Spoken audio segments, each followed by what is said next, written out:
The Anti-Defamation League, or the ADL to its friends, is an organisation which started in 1913 with what I'm sure was the best of intentions. But, as the old adage goes, you either die a hero or live long enough to see yourself become the villain. Let's take a closer look at how the Anti-Defamation League are guilty of the one thing they hated so much they named their entire organisation around it.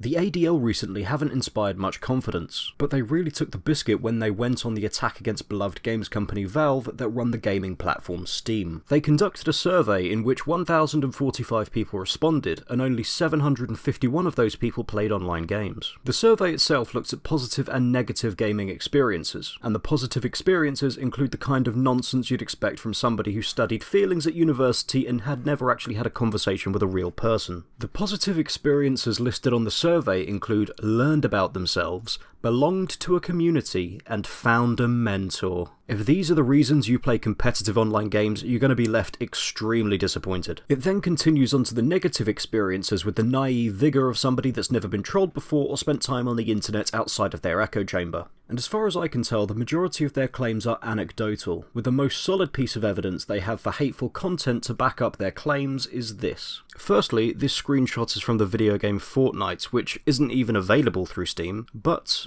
even so, no doubt this might not be the most welcome sight if you had family that were killed in the Holocaust or indeed fighting the Nazis, but while you're gawping up in disgust at what you see, you get killed, losing the game. A distraction tactic that obviously works, evidenced by this guy stopping long enough to take a screenshot. Their article includes a section called What is Steam, where it goes on to detail about who they are and what they do, along with some relevant information about how much money Steam makes from selling third-party games through their service, which I think is a subtle attempt at character assassination before they continue on with their attack. They also get some very easily researchable information wrong, which I'm sure shouldn't raise any red flags for their credibility in general. It's not major information, they just claim that Valve's flagship series Half-Life began in the early 2000s, when it in fact came out in the 90s. It's not a major mistake, but to me it's a sign of potential sloppiness in the rest of their research. What follows on that page is basically the ADL ripping on Valve for not being up to the social justice standard of censorship that would make the Chinese Communist Party say, "Come on gents, that's a bit much." They claim they've found 200 unique Steam accounts that embraced or propagated Nazi or white supremacist ideology, and if that net wasn't wide enough to try and catch as many people as possible, they're also including people who had death's heads, which is basically a skull and crossbone, which predates the Third Reich by quite a way and usually means pirates. And these days it's usually used to warn that something is about as toxic as the ADL itself. Another way to get netted as a Nazi white supremacist extremist is by having memes of Pepe the Frog in a way that's racist,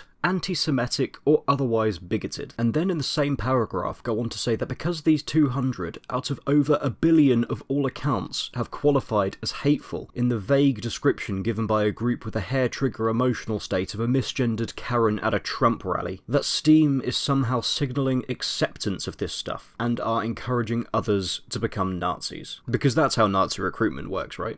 They go on a rant about Nazi trolls and how games that focus on World War II appear to attract users who glorify Nazis, SS, and Adolf Hitler. Kenne, und wer die Wahrheit auf seiner Seite hat, der gewinnt immer. So konnte ich die Welt von den Juden reinigen und so konnte ich die minderwertigen Kommunisten in die Knie zwingen. Oh.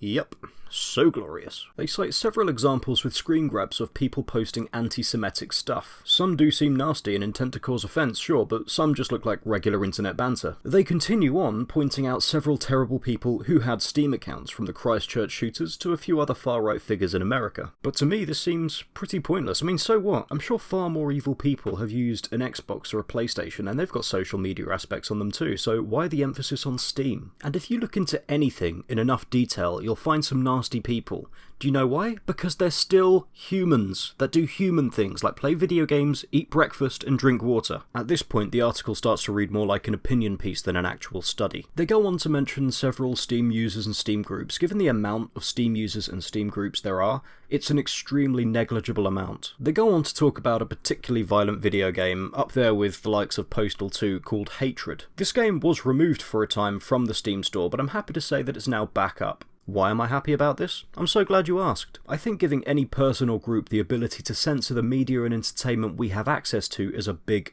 big mistake. It should be a case of, if you don't like it, don't play it. And let's say, for argument's sake, every neo-Nazi and every other radical in the world created Steam accounts. I would actually be in favour of that, because then they can be monitored to prevent future incidents. If you overreact and ban them from all electronic media, then you'll just drive them underground, meeting each other in some random beer halls, discussing their ideology, and I think we all know how that worked out last time. I'm not sure what it is about Valve that caused the ADL to go on the attack. Perhaps they thought they were dropping out of the limelight and wanted to grab a few headlines. But I think the term defamation pretty sums up what they're trying to do to Valve here. I can imagine PewDiePie is feeling pretty glad he didn't donate that $50,000 to them. So lovely viewers, what normal everyday thing can you turn into a hate crime, and why? I'll put the answers that make me laugh the most at the end of my next video, and as always, thank you for your time.